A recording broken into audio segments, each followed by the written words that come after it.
vakar. Добрый вечер. Добрый вечер. Это программа «Спорная территория». Меня зовут Андрей Мамыкин. Напротив меня мой коллега Юргис Лепникс. Мы в течение ближайшего получаса будем вместе с ним спорить о том, что нас и вас очень взволновало на уходящей неделе. Спорить мы будем каждый на своем родном языке. Короче, это территория и для нормальных, и для билингвальных. Labvakar. Strīdēties, protams, nav mūsu pašmērķis. Mūsu mērķis ir censties saprast, cik tieši dažādi mēs esam cilvēki, kuriem ir viena dzimtene, bet dažādas dzimtās valodas. И эта родина на уходящей неделе, 4 мая, отмечала День восстановления Декларации о своей независимости. Естественно, событие номер один, по крайней мере, так это представляется мне, это речь второго человека в стране Солвита Аблтони по поводу 22-й годовщины Декларации 4 мая. Man tā runa ir rūpīgi izkonspektēta. Tev? Ой, я не конспектировал. Я наслаждался, но мне показалось, что это речь глубоко несчастного человека, потому что если она сказала, что 22 года мы несли эту тяжелую ношу, которую она сравнила с жерновами, большими такими, как наш стол на мельнице, и свобода — это вот эти вот жернова, которые каждый должен нести до конца своей жизни, я понял, что я не хочу жить в такой стране. Man atkal vislabāk patīk tas, ka viņa dalās ar tādām savām intelektuālajām uzvarām. 22 gadus pēc neatkarības Saeimas priekšsēdētājs ir sapratis, piemēram, ka Saeima ir tautas priekšstāvniecība. Tu to zināji? Dogādывался. Jā. 100 Saeimas deputāti ir ievēlēti, lai pārstāvētu visu pilsoņu viedokļus. Ой, не может быть. Nevis viens vadonis izlemj valstī svarīgos jautājumus, bet gan tas ir uzticēts tautai un tautas pārstāvjiem. Такое ощущение, что просто платят гонорар, и вот оплачено 20-минутное выступление, а реально текста на 5 минут. И вот надо вот разогнать, рассказать, что в истории есть свои течения, свои эпохи и эры. Они следуют одна за другой. Tas ir pirmais teikums. Paši pirmie vārdi ļoti veiksmīgi. Ļoti tādi. Vēsturē mēdz būt laikmeti. Не может быть. Tāds apgalvojums. Es arī domāju ļoti dziļi. Tā nelaime, es domāju, tajā, ka parasti cilvēki tādu erudīcijas līmeni sasniedz apmēram 6. 7. klasē. Ja? Un cilvēkiem, teiksim, tā kā man, kuram tur varbūt ir 9 klašu изглītība, man jau tas varbūt vairs nav tik interesanti. Ja? Но это же выпускница юридического факультета Солвита Аблтони. Это многолетний руководитель консульского департамента МИДа Латвийской Республики. А теперь и второй человек в стране. И она такие речи... Kā tev patika, saki labāk, kā tev patika, te ir tādi teikumi, kas, manuprāt, krievu tautības cilvēkus varētu interesēt. Ja? Viņa, piemēram, saka, ka to, ka sabiedrība ir gatava līdzdarboties, nav vienlīdzīgi pierādīja nesenais referendums, kurā gājām aizstāvēt savus valsts pamatus. Gājām aizstāvēt to Latviju, kur 18. gadā proklamēja mūsu tēvu tēvi, kuras neatkarība šajā namā pasludināja 4. maijā un tā tālāk. Restīvi, izrādās, ka šī runa ir vērsta tikai un vienīgi uz tiem cilvēkiem, kuri referendumā piedalījās un balsoja par latviešu valodu pret krievu valodu. Как единственный государственный язык или против русского. Tikai viņi runā, mēs gājām, balsojām. Ja? Tas ir skaidrs, ka šī runa nav vērsta uz nepilsoņiem, protams. Nav vērsta, Какие не граждане, Юргис, о чем ты? Kādas sajūtas? Мне кажется, что этой речью госпожа спикер признала, что бывают граждане двух сортов. Сорт первый, высший, это те, которые голосовали за латышский язык, за основу основ и, так сказать, самый фундамент государственности. И есть граждане второго сорта, которые голосовали за русский язык против основ латвийского государства. Первые люди называются людьми, а вторые люди, получаются, не люди. Te ir skaidri rakstīts, ļaudis, neskatoties tur uz visu kaut ko, pauda nepārprotam atbalstu mūsu valstī un latviešu valodai. Ļaudis pauda. Tad Latvijas nav tāda vārda neļuģi, ja? bet faktiski sanāk, ka ļaudis ir tie, kas balsoja par latviešu valodu, un tad tie visi pārējie. Tas nav aizvainojoši vai kaut kā... Я думаю, что у русских уже такой устойчивый иммунитет к речам политиков, там, граждан, не граждан, я не знаю, граждан России, которые здесь живут с рождения, так получили эти паспорта, они просто не слушают. Вот эта речь говорится для того, кто платит гонорар. Вот если нужно 20 минут выступления отработать, вот это, кажется, все для них. Bet varbūt tas ir par tām divām informācijas telpām. Varbūt viņa nemaz nerēķinās, ka krievu tautības cilvēki vispār varētu to klausīties. Ja? Viņa runā latviski, latviešiem, mēs, kas gājām balsot pret otru krievu valodu. viņa nemaz viņa nepieļauj domu, ka kaut kādi Krievu pilsoņi to varētu vispār arī varbūt dzirdēt. Но вообще логика в этом есть. Если они голосовали против латышского языка, значит, они им не пользуются. Раз они им не пользуются, значит, они его априори не понимают и слушают только то, что звучит на русском языке. Поскольку с трибун на русском языке 4 мая ничего не прозвучало, то зачем говорить тем, кто тебя изначально не слушает и не понимает? Поэтому обращение к соответствующей своей целевой аудитории. Мне вообще кажется, это кризис единства. Они видят только вот тех, кто 100% разделяет их систему взглядов, систему ценностей. Es nedomāju, ka tā ir tāda krīze viņiem. Es domāju, viņi ir kļuvuši par tādiem cūkdelfīniem. Ja, teiksim, cūkdelfīns ir tāds dzīvnieks, kurš viņš no vienas puses ļoti efektīvs, ja, no otras puses tāds resns, pretīgs un slīgs. За сравнение спикера с морской свинкой, вот как вот привлекут, не привлекут нас с тобой? Nē, es domāju, man pašam patīk tas salīdzinājums. Es domāju, ka arī āboltiņi ir tāds cūkdelfīns. Ja? No vienas puses, protams, viņi ļoti efektīvi kaut kādus jautājumus risina. No otras puses, tas līmenis, ja? Tā runāšana ar cilvēkiem, kā ar bērniem. Ja? Parlaments ir domāts, lai aizstāvētu tautas intereses. Saka tā, ja? Tur nevis viens vadonis lemj. Tā kā mēs būtu kaut kādi, tiešām 6. klases skolnieki, kuriem vajadzētu izskaidrot kaut kādus pamatus. Es saprotu, ka varbūt pašas āboltiņas intelekts ir tāds, ka viņai tas ir liela intelektuāla uzvara, ka viņa to beidzot ir sapratusi, kas ir parlaments. Ja? Bet tad, kad tādā tonī un ar tādām ziņām vēršās, otrā augstākā amatpersona vēršās pie cilvēkiem, man tas šķiet aizvainojoši kaut vai no tāda интеллектуала līmeņa viedokļa. Мне кажется, просто больше нечего сказать. Вот, кроме того, что Даугава впадает в Балтийское море. Мы записали, да, впадает в Балтийское море. Читаешь следующий абзац? Да. Про историю читаешь. Опять Даугава впадает в Балтийское море. У истории есть свои эпохи и течения. Парламент — это место, которое там вырабатывает законы. Вот 3-й раз Даугава впадает в Балтийское море. Потому что либо нечего сказать, либо то, что если они скажут то, что происходит на самом деле, с налогами, с фискальной политикой, с отношения с Международным валютным фондом и так далее. Par to, kas notiek na samam dziļi. Vakar parādījās jaunākais socioloģiskais pētījums par to, cik cilvēki atbalsta iestāšanos Eirozonā, pārēju no latiem uz eiro. Un izrādās, ka faktiski tā pilnīgi atbalsta, 100% atbalsta tikai 3%, 3,8%. Drīzāk atbalsta vēl 11%, teiksim, kopā, tad tur būtu 15%, kuri atbalsta pārēju uz eiro. Tas ir zemākais rādītājs kopš 2004. gada, kopš vispār notiek šāda mērība. Кажется, что чем больше правительство говорит, что мы обязательно вступим в зону евро, тем меньше сторонников у этой идеи есть. Поэтому, если они хотят увеличить процент сочувствующих, им нужно говорить, что мы не вступим или мы еще подумаем. А потом народ же смотрит не только выступление госпожи Аблтони с трибуны Сейма, но и то, что происходит в Греции, то, на каком пороге стоит Испания, и заявление канцлера Германии о том, что нам не очень хочется кормить всю Европу и вытягивать зону евро только за свой, то есть немцев, счет. Именно поэтому идея евро больше не привлекательна. Tas ir diezgan acīm redzami, un es domāju, viens no iemesliem ir atkal tas valdības un vienotības tas cūkdelfīnisms, ja, kurš neliek viņiem skaidrot argumentus, kāpēc mums būtu jāiestājas eiro. Ja. Vienkārši jāiestājas un viss. Viņi ir gatavi darīt ārkārtīgi daudz ko. Ja, teiksim, tur manipulēt tagad nodokļus, ja, samazināt PVN, kaut ko citu, cīnīties ar inflāciju. Ar galveno motīvu iestāšanās Eirozonā, bet kāpēc būtu jāiestājas tajā Eirozonā? Ko tieši tas dos? Un kāda tāda risku analīze? Ja, tādas jau reāli nav. Un sabiedrība uz to ļoti adekvāti reaģē. Ja? Sabiedrība saka, pagaidi, неважно varbūt mums to. А, кстати, для латышей, наверное, лат — это тоже один из символов государства. Это национальная валюта, это визитная карточка Латвии. Но на самом деле мало кто знает, что лат — это никакая уже в принципе не валюта. Это бухгалтерская расчетная единица, которая, да, коридор колебаний регулируется Центробанком Латвии, но он регулируется очень жестко. И какая разница? Лат называется, это жесткая привязка к евро, или, собственно, евро? Jā un nē. Tāpēc, ka, protams, tev taisnība. Tā tas tagad ir. Ja? Un tas piesaistes kurs jau daudzus gadus ir ciets, ja? Un mēs varētu pāriet uz eiro, it kā tas neko nenozīmē. Taču no otras puses, kamēr tā valūta tev sava ir valstī, ja? Tev pastāv iespēja to mainīt. Tev pastāv iespēja mainīt to piesaistes kursu, ja? Tev pastāv iespēja devalvēt, tev pastāv iespēja ar valūtas instrumentiem, Nacionālās bankas instrumentiem kaut kā ietekmēt ekonomiku un tā. Ja tu atteiksies no lata, pāries uz eiro, šādas iespējas vairāk nebūs un kaut kādas suverenitātes, vēl viens maziņš varbūt nemaz netik maziņš, kaut kāds suverenitātes vēl viens aspekts būs zaudēts. Ja? Pie tam nav jau skaidrs, kāds tad būtu tas lielākais labums. Ja?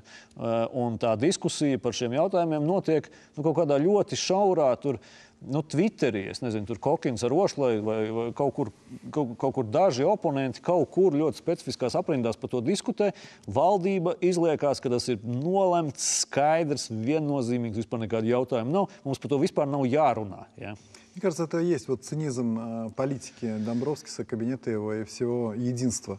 Мы решили, и, может быть, доведем до вашего сведения, а может быть, и так сами поймете, потому какие цены вы увидите в магазине. Toties nodokļus samazinās dēļ. Да, по части цен и уменьшения. Вот эта идея Домбровскиса, в принципе, лично его, понизить налоги, пусть там на 1% ПВН, пусть чуть-чуть.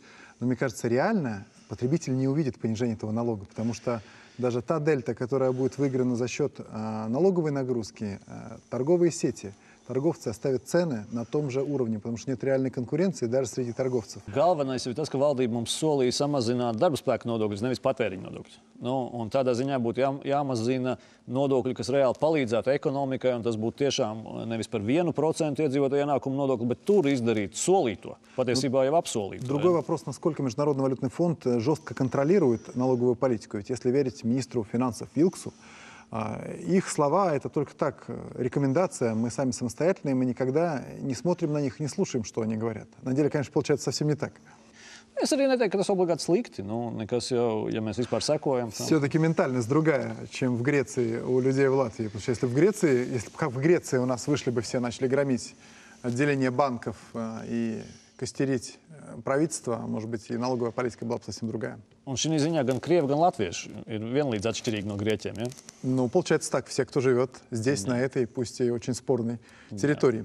О реальных угрозах. О реальных угрозах, о новом докладе полиции безопасности. Читал? Удовольствие получил? Мне больше всего понравилось, что, естественно, как Пушкин писал стихотворение обязательно с эпиграфом, так и подчиненные господина Рейникса пишут свое сочинение с эпиграфом из выступления Лаврова, министра иностранных дел Российской Федерации. Да, вот они нашли, что у России явная поддержка диаспор соотечественников, живущих в мире, и это уже закончилось как определенная сформировавшаяся сеть. То есть уже сеть сформирована. А дальше оттуда следует, получается, считают специалисты полиции безопасности, что эта сеть действует только и единственно против интересов латвийского государства. Ienaidnieks Krievija, acīm redzot, no šī pārskata ir ienaidnieks, kurš ir savus tīklus jau Latvijā izmetis un tagad darbojās uz rezultātu, kurš ir apdraudējums Latvijai. Faktiski tā nodaļa saucās Krievijas Federācijas īstenotās tautiešu politikas radītais apdraudējums Latvijā. Tā gramatika gan ir jocīga, būtu jāsaka droši vien Latvijai. Bet te ir tāds kaut kāds viltīgs formulējums apdraudējums Latvijā. Внутри Латвии. Jā, вот есть угроза внутри Латвии. Īsti nav skaidrs. Bet mēs saprotam ideju. Ideja tomēr ir tā, ka Krievija īsteno šeit kaut kādas savas intereses, kuras nesakrīt ar Latvijas nacionālās drošības interesēm. Pirmais, un no latviešu tādas informatīvās telpas viedokļa, tas ir необstrīdama patiesība. Mēs par to, principā, nešaubamies. Mēs uzskatām, ka не сомневается в том, что Россия, все самое плохое исходит из России. Tas būtu arī pārspīlējums, bet, protams, ka latviešu sabiedrībā valda uzskats, ka Krievijai šeit skaidrs, ka ir kaut kādas ģeopolitiskas intereses. Krievija grib darīt visu, lai neatlaistu Latviju kaut kā pavisam tālu prom no sevis. Слушай, геополитические интересы есть у любой страны, даже у Мальты, даже у Ватикана. Просто они, может быть, маленькие. И что касается Латвии, то геополитические интересы здесь воплощают в жизнь, в первую очередь, Соединенные Штаты Америки. Журналисты на жаргоне посольство США называют обком. США первая скрипка в НАТО. Посол США позвонит премьер-министру, естественно, примет, вне всяких графиков. Объективно, Соединенные Штаты сильнее и мощнее на территории Латвии, чем любое другое государство когда-либо здесь влияние имевшие. Es domāju, ka šis ir ļoti tipisks tagad moments, kas notiek diskusijās starp latviešiem un krieviem. Ja? Tagad latvieši sāk runāt par Krievijas interesēm Latvijā un to, ko Krievija te dara vai nedara. Tā krievu žurnālisti un krievu cilvēku uzreiz pāriet uz amerikāņiem, kas principā tomēr ir cits jautājums. Ja, amerikāņi. Ar amerikāņiem varētu būt tā vai citādi, bet mēs vispār runājam par krieviem. Я думаю, русские, зная Россию-матушку и вот эти вот, начиная от бюрократии, заканчивая коррупцией, ни один русский Латвии не ждет, что Россия придет и поможет. Потому что если бы, наверное, смогла бы, то помогла бы 22 года тому назад или там 15-10 лет назад. Bet, tu esi gatavs atzīt kaut kādu pamatu nostādi. Tā pamatnostāde ir tā, ka Krievijai šeit ir kaut kādas intereses. Ja? Krievija kaut kā cenšas realizēt šeit kaut kādas intereses. Vai tas ir tieši caur to Daugavpils universitātes, to kultūras centru vai kā citādi. Ja? Bet, Krievi kaut kā, teiksim, šeit активно darbojas. Ja? Нет, они, естественно, интересы имеют, имею в виду Российская Федерация. И дипломаты, и там бизнесмены, и инвестиции, и прочее. Но так, чтобы совсем вот уничтожить латвийскую независимость, вот в этом я сильно сомневаюсь. Потому что, хорошо, они будут стрелять по своим дачам в Юрмале? Как они будут вот здесь уничтожать то, что настроено за 22 года латвийской независимости? Латвийской neatkarību. Ko tad viņi grib? Наверное, какая-то поддержка есть, и мне кажется, она точно такая же, как, например, латвийское государство совершенно официально по программе правительства поддерживает латышей из деревни Бобровка Омской области, или Нижний Булан Красноярского края. Skaidrs, ka tas, ko latvieši dara un iegulda naudu, tur varbūt kaut kādas kapeikas, lai palīdzētu latviešiem Bobrovkā, tas situācija Krievijas politikā nekā neietekmē. Bet tas, kas šeit ir zemteksts, ja, īpaši tālāk drošības policijas tajā ziņojumā, kur mēs pārējām pie referendumu, un tā ir tas, ka Krievijas federācijas aktivitātes ietekmē politiku Latvijā. Tām viņu aktivitātēm ir kaut kādas konsekvences uz mūsu dzīvi, politisko dzīvi, sociālo dzīvi. Потому что просто Россия больше, денег, наверное, чуть-чуть больше, и русских в Латвии в процентном отношении живет чуть-чуть больше, чем латышей в деревне Бобровка. Un es droši vien arī pilnībā varu piekrist, ka Krievijas mērķis nezinu, vai ir šobrīd formulēts tā, ka tur likvidēt Latvijas neatkarību. Un tā. Bet kā viņš varētu būt formulēts? Kā tu to redzi? Kā Krievija formulē savas intereses šeit? Я думаю, как один российский политолог пошутил, у Кремля очень разные башни, и их много. Вот это абсолютно про политику России по отношению к Латвии по части поддержки соотечественников. Мне вот ты про Даугавпилский университет сказал. Я, кстати, хочу тебя спросить, а как позвонить в полицию безопасности? Там 02, наверное, тоже? Es nezinu, bet es domāju, ka te jau arī, tu noteikti vari internetā atrast gan kā... наверное, 02, потому что я хочу товарищу майору сказать, что ошибка. Он сказал, что очаги, которые угрожают латвийской независимости, это Центр русского языка в Даугавпилском университете. Но они забыли написать, что существует Центр русистики в Латвийском государственном университете. И там даже табличка есть, что он... Tik daudz to centru veselu, kurš to var viņus visus izsakot. Нет. В Даугавпилский университет, в латвийском-то как забыть? Вот они есть, и надо просто... Пусть они, varbūt, ka tas Latvijas universitātes, viņš varbūt lojāls ir. Viņš varbūt Daugavpils universitātes kultūras centrs, viņš tāds naidīgs, ja? Я видел своими глазами. Там табличка висит. Центр создан при поддержке посольства Российской Федерации. Эта табличка висит до сих пор. И мне кажется, что обязательно к радикальным, причем религиозным террористам нужно, из этого доклада так следует, нужно приписать митрополита Рижского всей Латвии, потому что он был инициатором и открывал в прошлом году Дни русской культуры. Вот, и, соответственно, поскольку он был первый и главный, и Дни русской культуры — это тоже очаг.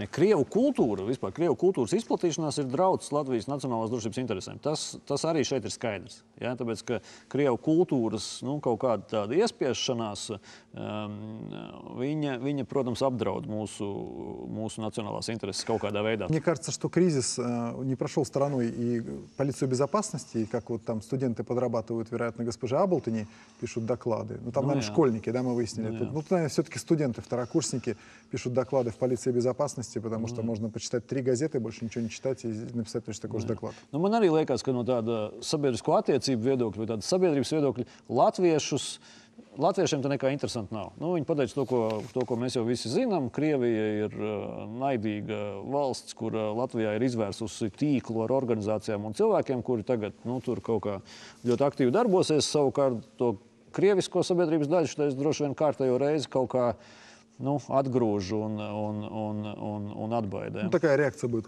Скучно. Мы уже это все видели, читали. Правда, тут организация опять-таки Latvijas Mūks. Mums ir viesis izcilais latviešu žurnālists, Lato Lapsa, nezinu, kā nemaz savādāk, lai to piesaka. У нас есть гость, это журналист-расследователь, автор множества публицистических книг, последняя из которых «Иная кухня под законной крышей». Вот-вот, вернее, через 2 недели выйдет на русском языке. Лато Лапса, добрый вечер. Добрый вечер. Все так? На русском через 2 недели? Да. Почему решили издавать? Что русские, они как-то не могут совсем прочитать ваши книги на латышском языке? Ну, последняя моя книга на русском языке вышла, по-моему, 6 или 7 лет назад про Айварса Лембергса. Ну, интересно посмотреть, как отреагирует русский читатель сейчас. Все-таки я не совсем был прав. Это не первая книга Лато Лапса на русском языке. Это вторая. Это вторая. Выгодно ли печатать книги расследовательские, публицистические на русском языке с точки зрения бизнеса? Где-то в мире, ну, в России, наверное, да. Здесь нет. Mēs zinām, par ko ir tā grāmata, bet es domāju, ka krievu skatītāji jau nezina, par ko tā grāmata ir. Varbūt 2 vārdos var pastāstīt, par ko jaunā grāmata.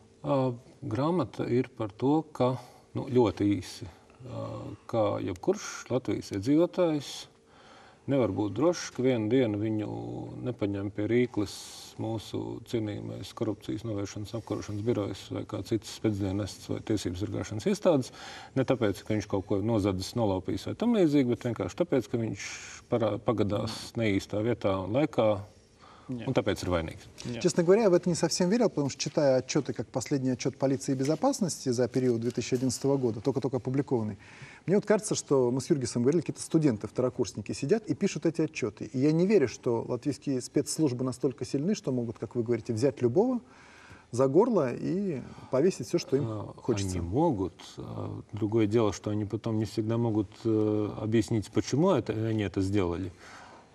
Еще более, когда подходит суд, если он на самом деле подходит, то очень часто бывает, что дело заканчивается пшиком.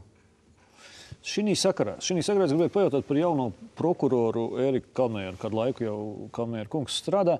Kā tu salīdzinātu Kalmēra kungu ar iepriekšējiem prokuroriem? Viņš neapšaubāmi ir citādāks. Redz, jā, mums bija tāds prokurors Jānis Krastīņš,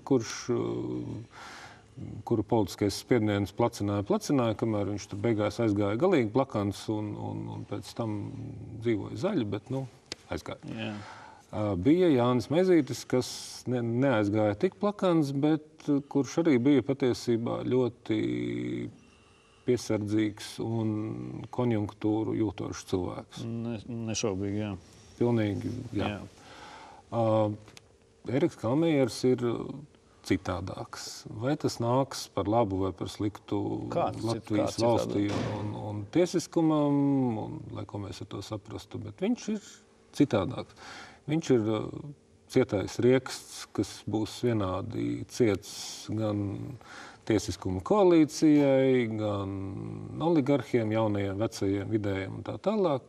Protams, arī žurnālistiem, visiem pēc kārtas. Viņš ir cilvēks, kurš acīm redzami zina, kas ir likums, ko likums paredz. Viņam pat ir klusas aizdomas, ka viņš ir tas, kas vislabāk zina, ko šis likums paredz. Un es domāju, ka es nekļūdīšos sakot, ka neviens nebūs tas, kas viņam iestāstīs, ko viņam домāt un дарить. Но вот предыдущие генпрокуроры как раз-таки жаловались на то, что им не хватает полномочий в рамках закона, что закон не позволяет то, другое, что нет следственного департамента в генпрокуратуре, что мы бы рады, как генпрокуроры, сделать там все, что угодно, но вот руки краткие. Знаете, у нас было столько должностных лиц, которые жаловались о том, что закон им не позволяет это и то-то. На самом деле полномочий... Ну да, известно, что мешает. Печально известный господин Затлерс показал, что на самом деле одному президенту позволено делать соответственно. Также нынешний генпрокурор уже успел продемонстрировать, что на самом деле Генпрокуратура может вести расследовательские действия, и Генпрокуратура уже переняла из КНАБа дело Латвэнерго, видя, как оно идет к довольно печальному концу. Вот, кстати, дело утечки из КНАБа – это для меня загадка до сих пор без отгадки. Я не знаю, как для Юргиса. И для меня еще интересно, как все это в средствах массовой информации освещается, потому что мне кажется, что русским до фонаря все эти утечки в КНАБе, а латыши, наоборот, латышские газеты старательно, тщательно, изо дня в день это дело освещают уже несколько недель подряд. Есть такое ощущение, Юргис? Jā. Латова? Нет, на самом деле не очень.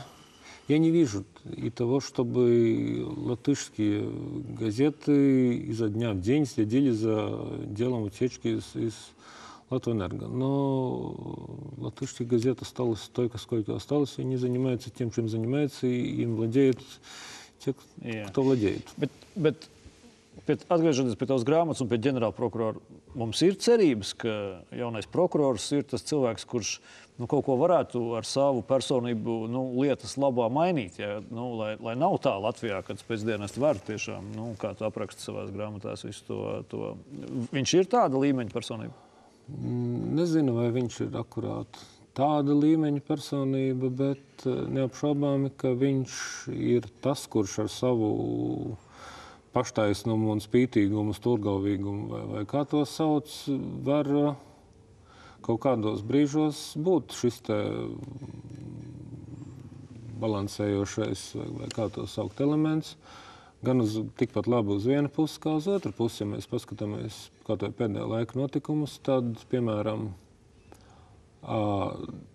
tieši Kalmējers bija tas, kurš ļoti lielā mērā paņēma uz sevi to sitienu, kas bija uz jūtas strīķi. Varēja viņš to arī nedarīt. Jā, un patiesībā tikpat labi varēja strīķi nopurēt tā, ka nemetās, un tur ir tik daudz to grēku un grēciņu, ka bet viņš iesaistījās, tāpēc, ka viņš ir tāds karstas, tāds tomēr emocionāls un karstasinīgs, ja tur kaut kāds taktisks, strateģisks. Protams, ka ne tāpēc. Es nedomāju, ka Viņš būtu pārlieku emocionāls. Nē, kā mēs redzējām Latvijas televīzijas redzījumā, cilvēks arī mēdz tur drusciņu uzsprāgt, un kā viņam šķiet, ka viņš tiek aizskarts. Bet nē, tas ir viņš cilvēks zināja, ka tajā brīdī likums liek darīt tā, kā viņš to jūt.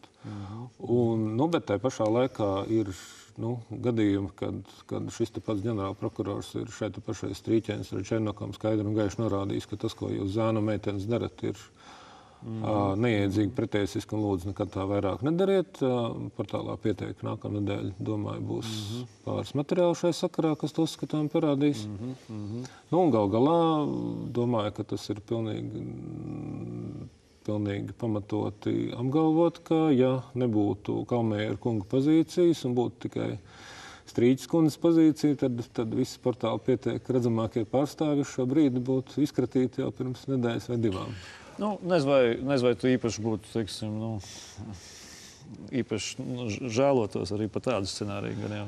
Gan jau, ka tas gatavs tādiem likteņas pavērsieniem. Ļoti jauki, bet, ja es par kaut ko uz Kalmējeru kungu esmu nedaudz apvainojies, tad noteikti par to, ka viņš kaut kā tur Strīķes kundzei ir sasējis viņas lidojumu. А в чем главная проблема КНАБа? В том, что это такое изначально мертворожденное какое-то учреждение, то, что начальника не могли найти, то, что там они политические заказы выполняют, что они собственным пиаром занимаются. Вот в чем их главная беда? Или в ком, если хотите?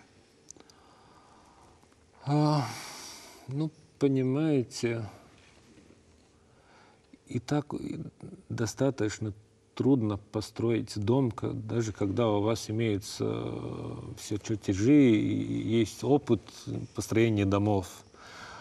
А если у вас ничего этого нет, если вы просто у вас есть какие-то кирпичи, сваи, какие-то блоки, и вы пытаетесь из этого всего что-то построить, как было в случае с КНАБом, тогда то, что сделано, то, что получилось, ничего другого не могло получиться. То есть КНАБ по-другому работать не сможет? Ладно, если пару бригадиров отмороженные маньяки, тогда тоже, я думаю, трудности. Рунаед, Волода. Я соответственно.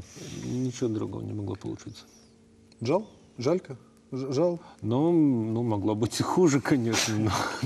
Не все деньги украли, не все еще утекло, какие-то дела даже суды отправили. Bet kas tagad traucē? Tagad taču nav vairs slikto vilnīšu, slikto. Viss taču tagad beidzot, viss savas rokas. Kāpēc beidzot nevar ieviest kārtību? Kāpēc beidzot nevar kaut kā tur sakārtot, lai nenoplūst, kas nevajag, lai viss darbojās labi, lai lietas iet uz priekšu, lai var laikā nosūtīt uz prokuratūru un tā tālāk? Kas tagad traucē? Tāpēc, ka nemāk. Tāpēc, ka nemāk. Tāpēc, ka ļoti gribās, bet немāk. Но там же прекрасные зарплаты, там прекрасная защита. Туда формально может попасть лучшие оперативные сотрудники с госполиции. Не с 200 латов драных в госполиции, а на хорошую там... На хорошую 400-латовую зарплату. После 200, 400, в общем, для кого это важно? Да, но... Как? Вот они за свои 400 лат могут получить то, что могут получить. Если человек с полицейским образованием, печально известный Балаклейскис, который теперь обвиняется в утечке материалов Атомэнерго, пишет заключение в деле Ryanair и Рижского аэропорта, что данный договор имел положительные результаты для латвийской экономики, тогда вот то, что мы говорим про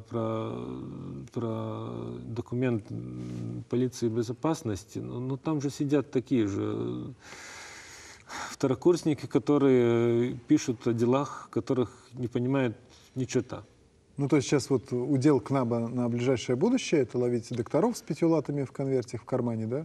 А уже все громкие дела, все олигархи, все посажены. Знаете, есть такой старый латышский анекдот еще со времен политнекорректных про цыганскую семью. Вот приходят домой дети, все грязные, там весь день где-то шлялись, там все в грязи, и цыган спрашивает у жены, вот что будем делать? Мыть этих или делать новых? То же самое с КНАБом и докторами, вот с тем, что имеется, не могут разобраться, так не будем мыть этих, а вот сделаем новых. Вот теперь докторов, а потом с докторами не получится, потом будем еще зайцев в транспорте ловить, потому что они ведь тоже крадут у государства, значит, это удел КНАБа ими заниматься. А как же? Es domāju, tas ir saistīts ar to, ka tagad mēs neķersim, tagad pie varas ir vienotība. Mēs taču redzējām, kā knabā iet ar dažādām vienotības pārstāvju lietām. Tas ir, viņas galīgi nevirzās. Tur jau tā politiskā angažētība, nesauksim to par pasūtījumu, bet tāda politiskā ievirze, tomēr ļoti stipri izteikti, ja nē. Jā, un tas tāpat apliecina to, ka tur lietas nenotiek nopietnas plānošanas režīmā, ka mums tā stratēģija tāda, tur ir slikti, ja kaut kas jādara. Stratēģija bija noteikti oligarkus, uzvarēt oligarkus un nomocīt oligarkus noteikti bija stratēģija. Bet ne jau Knaps viņu pats sev izdomāja. А кто придумал это? Кто это выдумал? Кто тот кукловод? Ловимым отчим олигархов. Шаг за шагом так появился. Думаю, что господин Репши внес там свою лепту до той поры, пока сам не столкнулся с ними. Jā. Mēs, protams, būtu gatavi runāt visu vakaru ar Lato, bet, diemžēl, mums ir laiks beigt. Tiekamies pēc nedēļas šī pat laikā un vietā. Ja? У нас в гостях был Лато Лапса, журналист-расследователь, автор множества книг, одна из которых вот-вот выйдет на русском языке, «Иная кухня» называется. Спасибо большое за то, что этот вечер вы провели в том числе и на спорной территории.